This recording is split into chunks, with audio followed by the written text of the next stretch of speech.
The website can be seen at the Climate Adaptation Center.org, and it's live now. Today, we're going to have some comments by myself and by Stu Waterman, Dr. Stu Waterman, who you can see on the screen. He's in Las Vegas.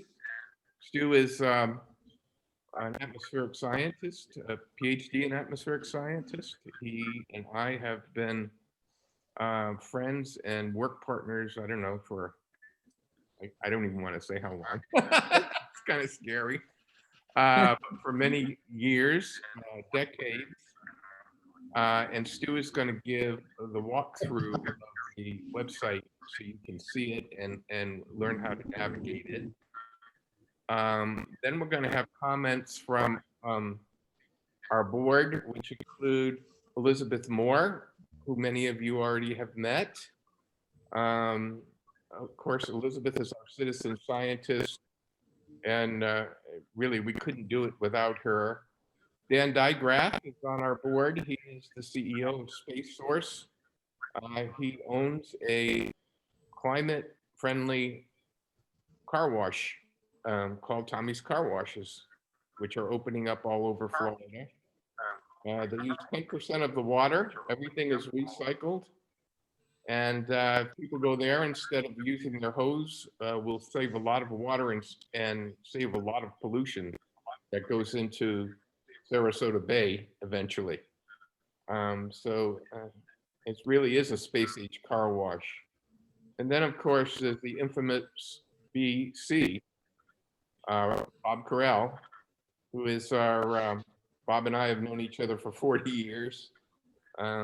We were just kids when we started the Women in Science program at the National Science Foundation. And Bob, of course, is an oceanographer, engineer, scientist, and he was part of the Nobel Prize, Peace Prize winning group for his work on climate change. And we're delighted that he's a part of the CAC. So I just want to go a little bit over the CAC mission. Our mission is really to bring global climate science, and we have a lot of it. It's really, really good. It's as accurate as it can be at the moment, and it has high probability to give us actionable information that we can use right now. There are 34 basic climate models around the world, and they're all basically saying the same thing. Some of the details are different, but we're in a rapid warming phase. The climate model that was first developed when I was a director at NCAR in the 1980s was actually verified for 2020. If anything, we're slightly cooler, slightly warmer than what the NCAR model said back in 1985. It predicted climate disruptions, and boy, are we having them. And one of the things that we are really seeing in the warming climate is not so much the temperature rise, which has also been dramatic, but it's the disruptions that we're having. And in Florida, our disruptions really have to do with 5 areas that the Climate Center is focusing on. The first one is harmful algae blooms. And we're having more harmful algae blooms. The most famous one, of course, is red tide, but there are others. They're happening more often and in wider extent.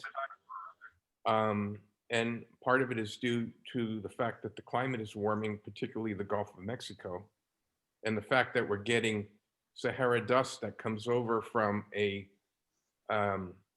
Lake Chad in Chad that has dried up, and there's iron filings on the bottom of that lake, and those iron filings come over in big Sahara clouds and seed the Carrena brevis through a kind of a complicated process, which I won't go into right now. But anyway, also the increasing hurricanes. Not only are we seeing more hurricanes, this is a record year. We have another one forming right now. And when it forms, it'll tie the all-time record for most tropical storms in 1 year. We've had 5 hurricanes hit the New Orleans area this year, a 200-mile change, and we could have had 5 here. It's kind of scary. We've had the most rapidly developing hurricanes in history this year, several of them. So the hurricanes and 25 million people in Florida are not a good mix. The population growth we have, plus the increase in hurricanes and their characteristics becoming more severe, are an issue for our area. The next thing we talk about is rising sea levels, and we all know that the sea levels are rising. You may have been listening to some of the news events up in St. Petersburg, which isn't that far from us, where since 1993, there's been 7 inches of sea level rise, and it's inundating some of the famous historic neighborhoods like Don Cesar. We're seeing it on North Longboat Key more frequently, and we'll be seeing it in many other places as time moves forward here. How we deal with sea level rise on a regional basis is a critical strategic thing for this area, because we can't continue to do it one town at a time, where one town spreads sand on the beach and the town next to it sues that town for spreading sand on the beach. We need a regional approach to protecting our shorelines and our way of life in Florida. And then, of course, we have the impacts on human health from rising temperatures. The temperature, believe it or not, in Sarasota at night in the summertime is almost 5 degrees Fahrenheit warmer than it was in 1990 on average in summer. That's a big change. And in the afternoons, it's almost 3 degrees Fahrenheit warmer. And that's not just true here, it's true all over the United States and most of the world. So how heat affects our health and how it allows more diseases to come into our area, dengue fever, tick fever, Lyme's disease, even red tide has its deleterious effect on respiratory systems, as some of us who live in Florida and went through the last red tide a couple of years knows. And of course, then finally, we have our natural environment, which is being impacted by loss of species, the inability to adjust to the rapid changes in temperature and things like that. And of course, we depend on that system to make our lives complete here. So we have a lot going on in our area, and that's why I call it ground zero for climate change. CAC is trying to address bringing the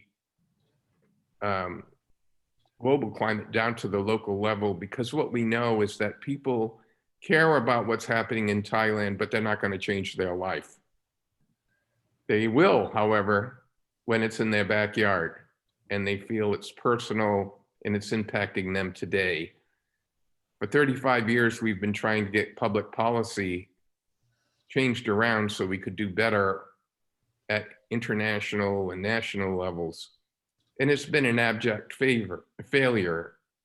I think we shouldn't, I'm not saying we shouldn't keep trying, but we need to take a different approach, and making it personal, in my view, and making it local is the way to get people on board. It's not so much a problem of politics when it is personal. And unfortunately, you know, we get science and politics and every other thing in politics mixed up today. So we really need to take a different approach and look at it from the point of view, not to blame people, but to say the climate is warming, we're having impacts. We have to deal with it. We want to protect our way of life. How do we best do that in an efficient, cost-effective way? And in my opinion, it's going to create one of the biggest economic booms in Florida history, dealing with how do we turn the climate threat into an opportunity and protect our way of life. We have a lot of people here looking for work, for noble work. And as we know in the universities, and when we visit them, the kids are all turned on by climate change and they care about it and they see it as part of their future. What better way to train our young people to actually help innovate, create products and services, and be trained as climate economy workers? We need that kind of stimulus now, especially after COVID and what we've been through, seeing whole industries close down and so many people suffering.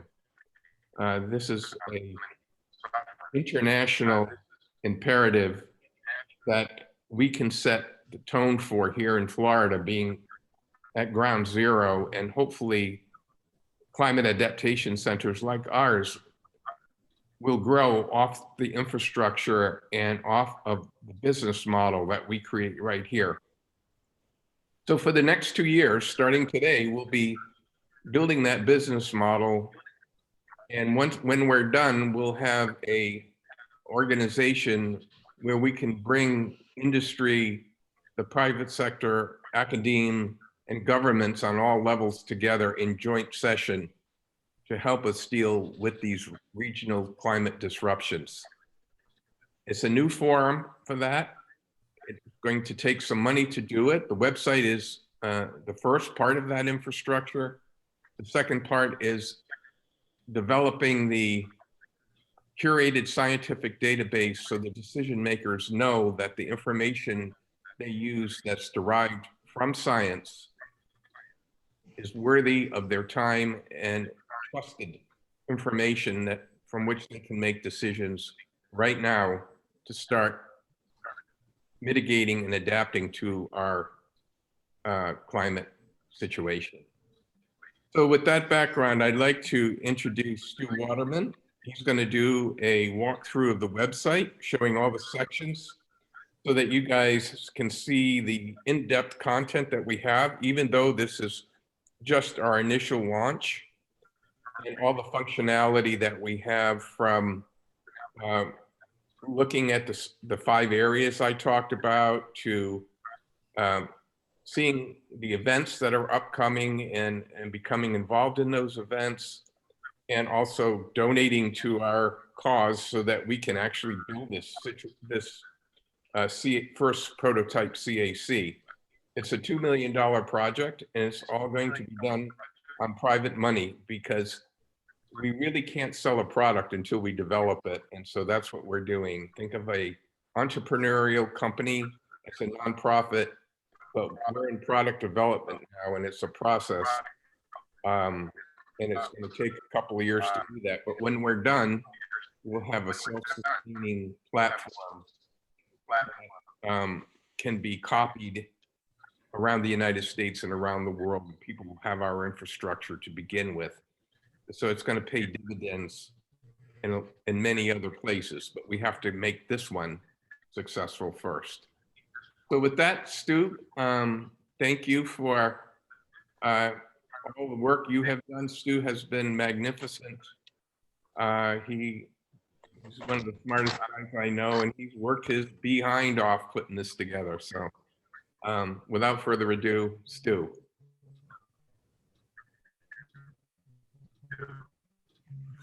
Okay, thanks, Bob.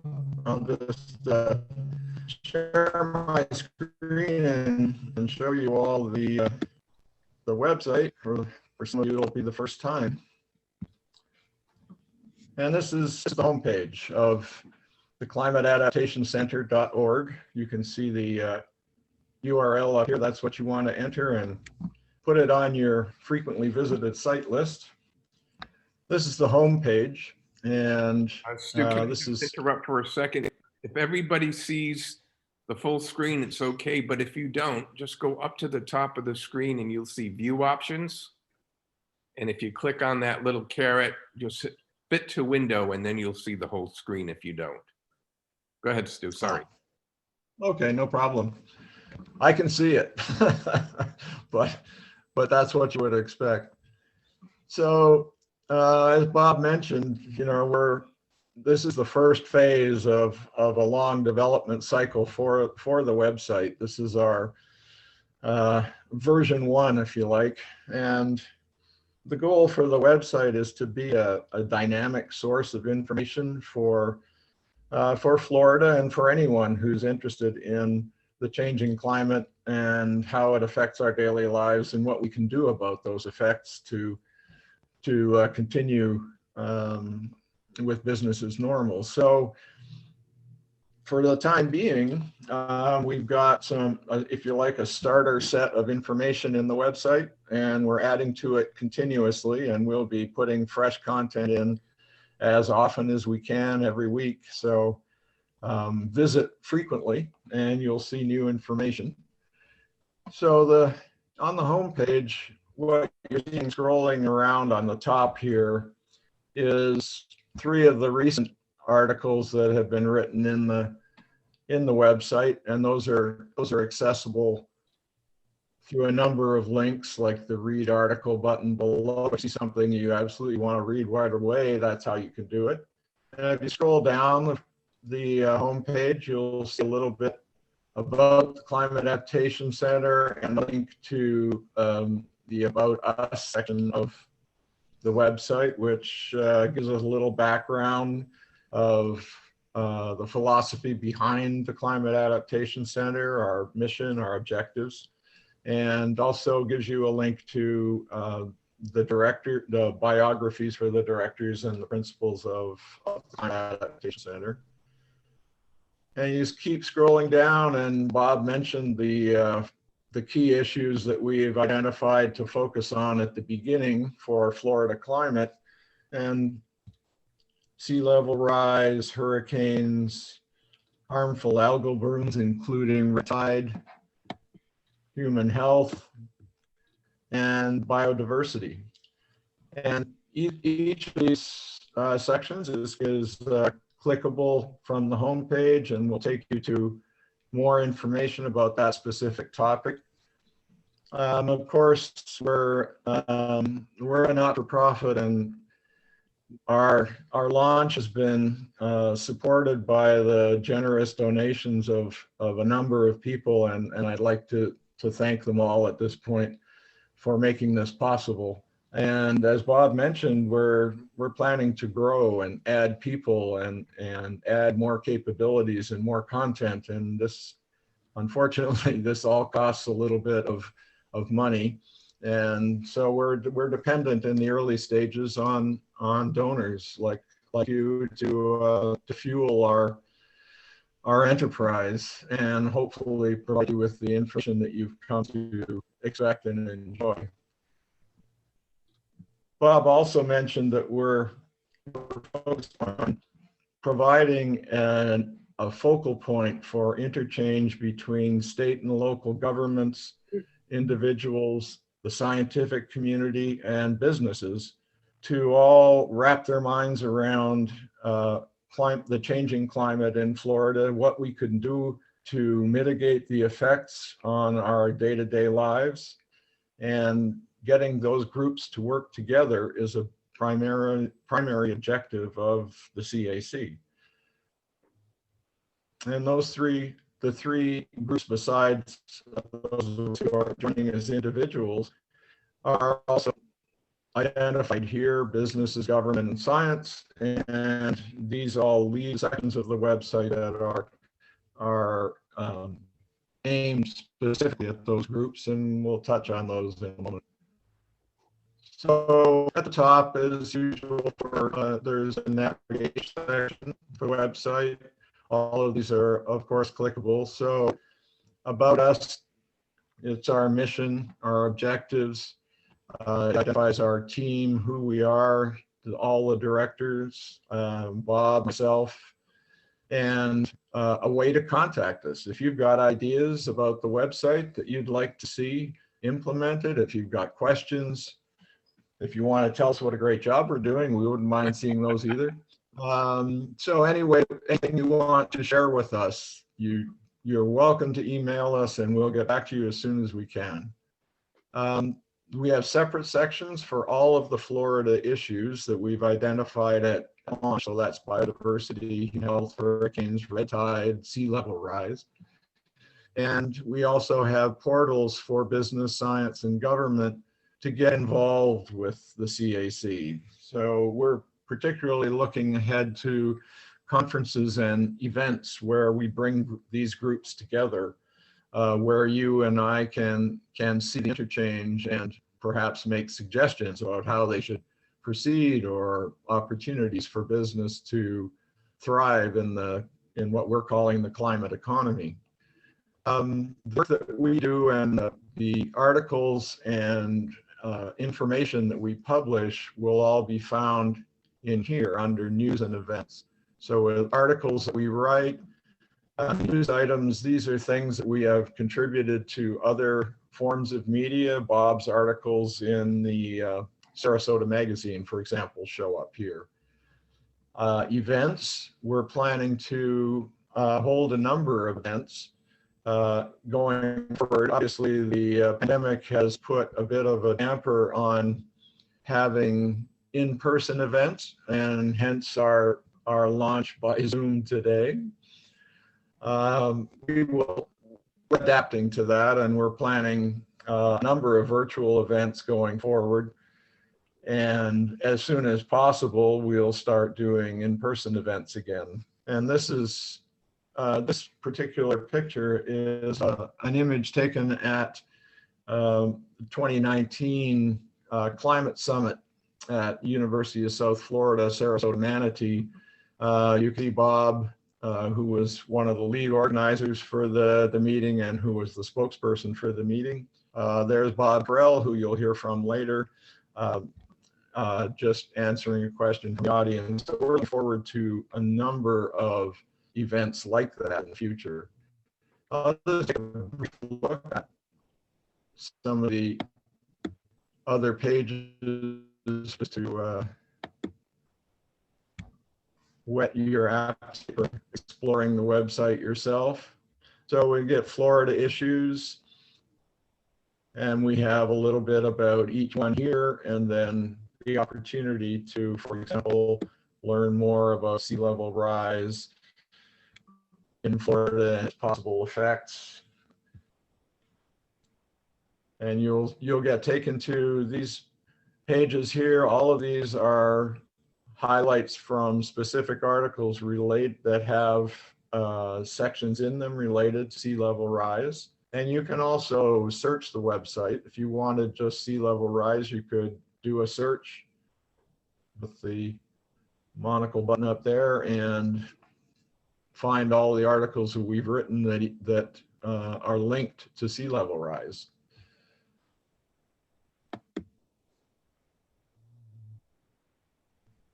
We go back to Florida issues.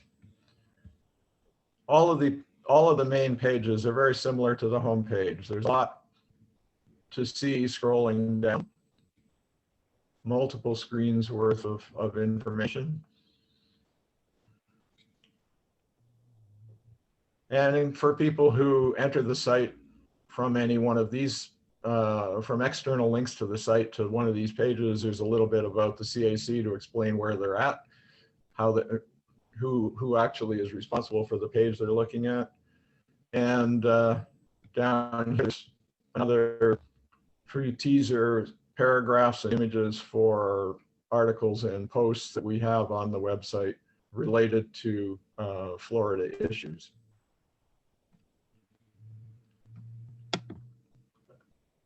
The Get Involved section is primarily 3 subsections that are focused on the scientific community, the business community, and state and local government.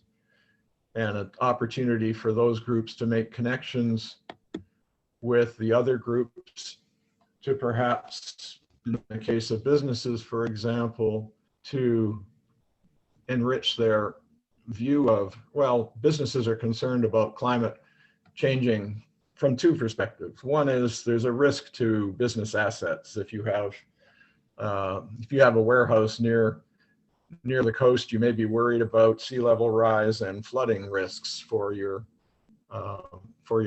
to damage your asset or reduce its value. But perhaps more important than that is that what we call the climate economy, the opportunities that exist for businesses to come up with adaptation strategies that not only aid people like you and I, but also create business opportunities for companies who manufacture products like hurricane-proof windows, for example. And again, there will be, in each of these sections, there are just highlights of recent articles so that people who enter here can find out what we've been doing recently. And then the people who would work, the team members from CAC who would work with, in this case, businesses to help them identify opportunities and risks that they may not be aware of, and ways to deal with both of those. And I mentioned that news and events has all of our created content. You can either look at all of it, or you can look at just the materials on the website. Those are the articles here. And these are, as it says, the articles on the science behind climate warming issues. What we're really trying to do is to, if you like, translate between the science and the understanding of people who are not scientists. It's a lot of scientific publications that are of key importance are a little bit obtuse at best for the rest of us. And so what we're trying to do is translate it into an article which encapsulates the big ideas behind the science and their impact on us as individuals or as businesses or as governments, without all of the without requiring you to be a scientist to understand what we write. And that's the sort of thing that we've tried to do in some of these articles, looking at threats to biodiversity specific to Florida, the possibility for extreme coastal flooding, things like that, in a very readable form. And we'd appreciate your feedback actually on those articles to see if we're hitting the mark for the level of knowledge and the level of understandability, if you like, that the articles allow. We are a nonprofit, as I mentioned, and we will be dependent on donations for the first couple of years of our operation, particularly as we start to grow. And we really can't do it without the support of people like you.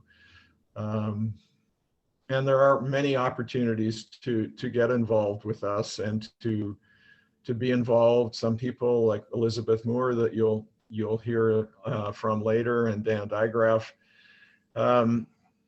have supported us from the beginning and are on our board of directors, and we're very grateful for their support. And there are ways to donate. There are multiple ways. We support individual donations. We support individual donations are easy to do. I mean, if just a credit card and the donation form, and you're ready to go.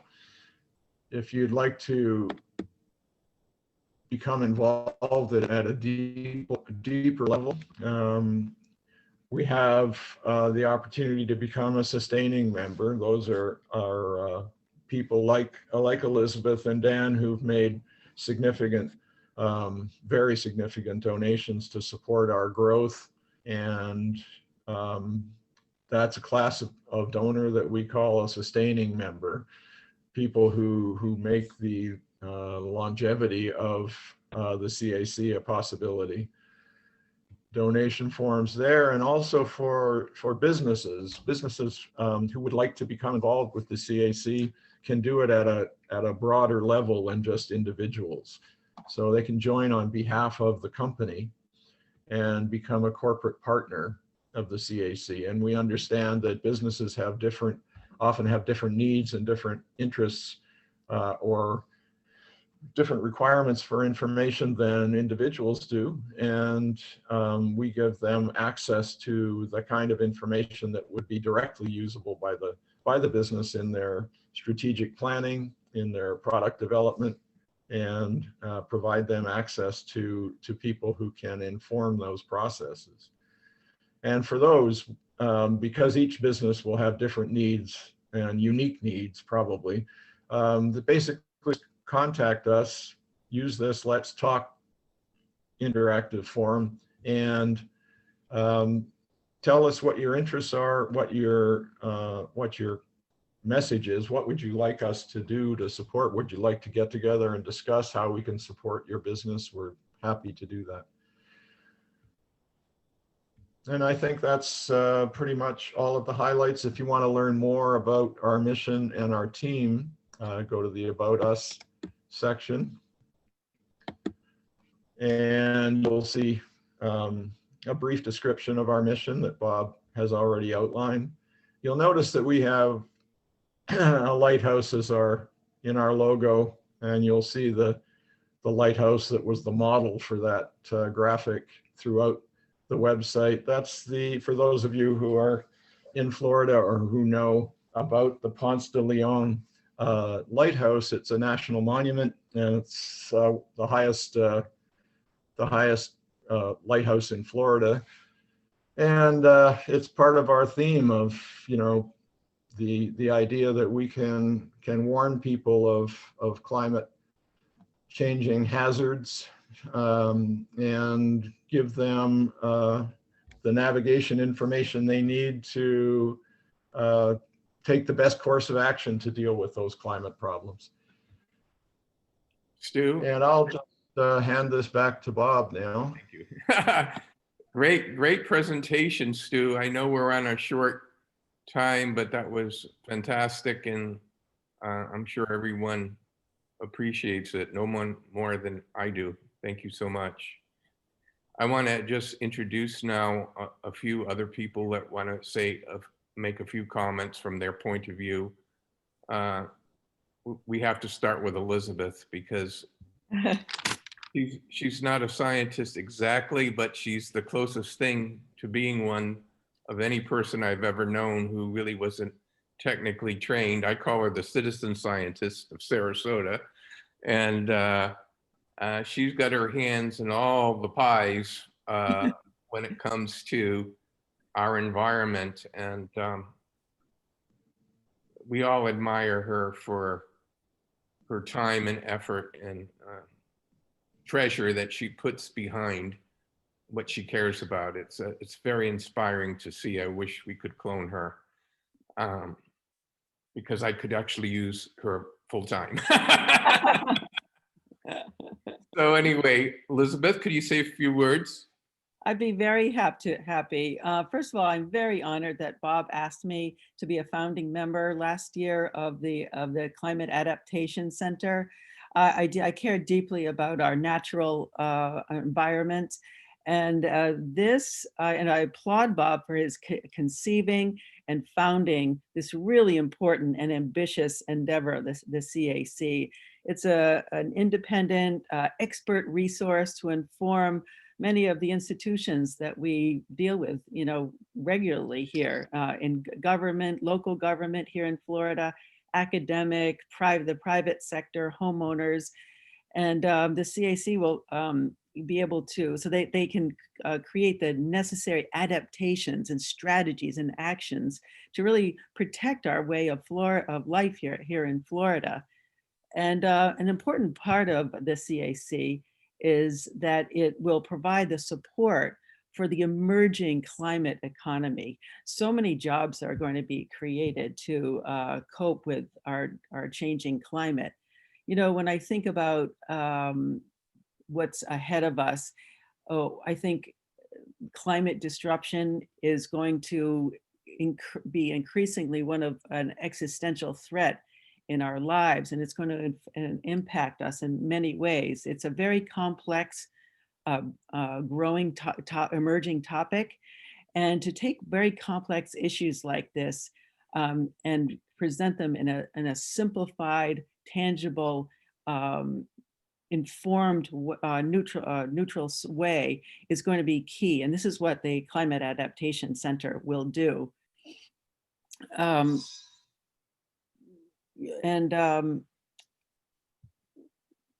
as you saw today, Stu Waterman, we've been building the CAC website and the whole strategic plan for well over a year. And as you can see from Stuart, the CAC website is off to a great start, but we've got to invest more in furthering the infrastructure of CAC, and it's going to take some funds.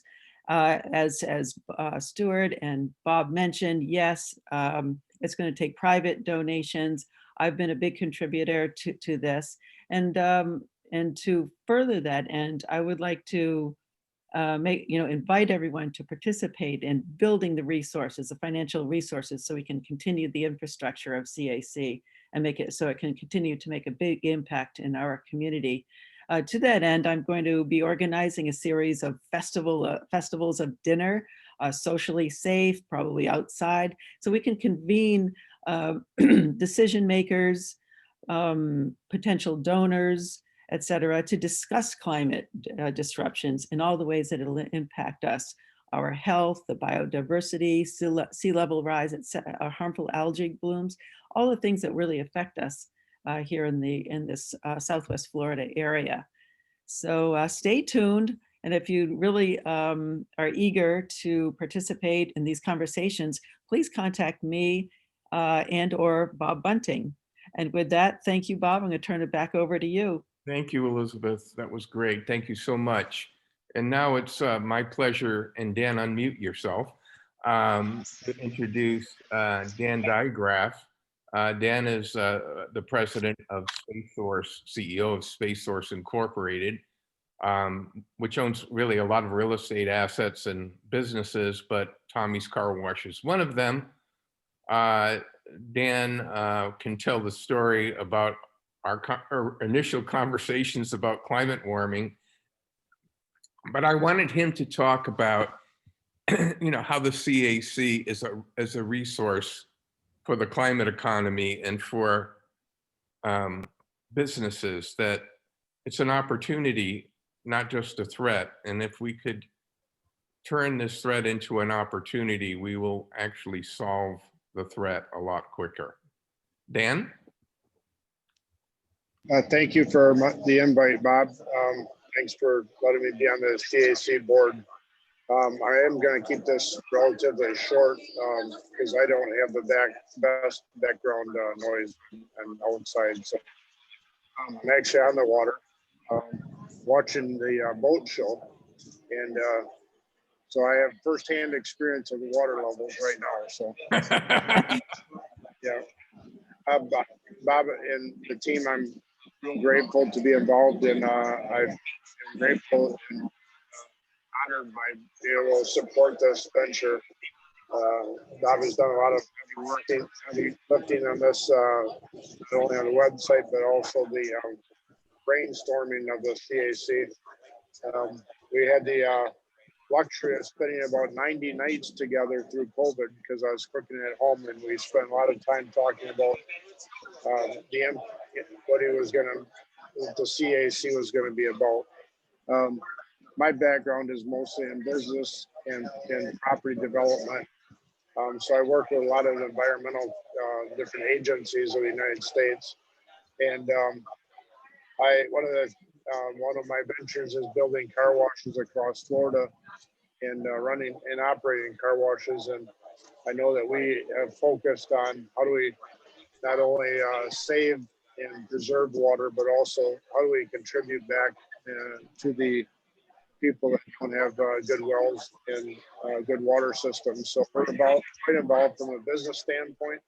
I see a lot of need going forward. Like Bob was saying, Lido Beach is where I live right now. They're spending several $1 million again this year on dredging. They did it 2 years ago and it's all gone. So every couple of years, I don't know how they can afford to do that every couple of years, but they're spending millions of dollars dredging, and each township and each city is doing their own independent thing. And like Bob said, that needs to be coordinated and a collective effort And Bob's hope is that the CAC is that resource for the local agencies to band together and not have to reinvent the wheel each time for each certain community issues that it sea rise is causing. So thanks for letting me be involved, Bob, and I'll turn it back over. Thank you so much, Dan. That was Yep. terrific. Boy, you did it. You did it just right on. And now, I always, I like to end up with a high note from a high scientist point of view, and certainly Bob Carrell, who has been a fixture and a national treasure for this country. And he works 20 hours a day, even now. He's an amazing person, friend, and resource. And it's just a pleasure to have him on our board. I never knew that we would be working together, but what a gift.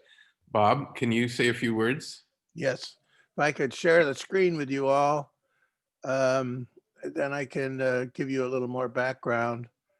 Oh dear, now here we go. Even when you set it all up ahead of time, it doesn't always work. It's coming now. I want to share with you the idea that there really is a massive change going on in the scientific world. Some of us are calling it a new norm. And it's one in which the scientific community is saying, it's time for us to go beyond publishing papers and running assessments, but to become deeply engaged in science for society. And so that's where we're headed. And to be able to bring that to the CAC. And by the way, I tell Bob Bunting that when people ask me, well, what does CAC mean? I said, officially, it's the Climate Adaptation Center, but what it really is the Climate Action Center. And that's where we are.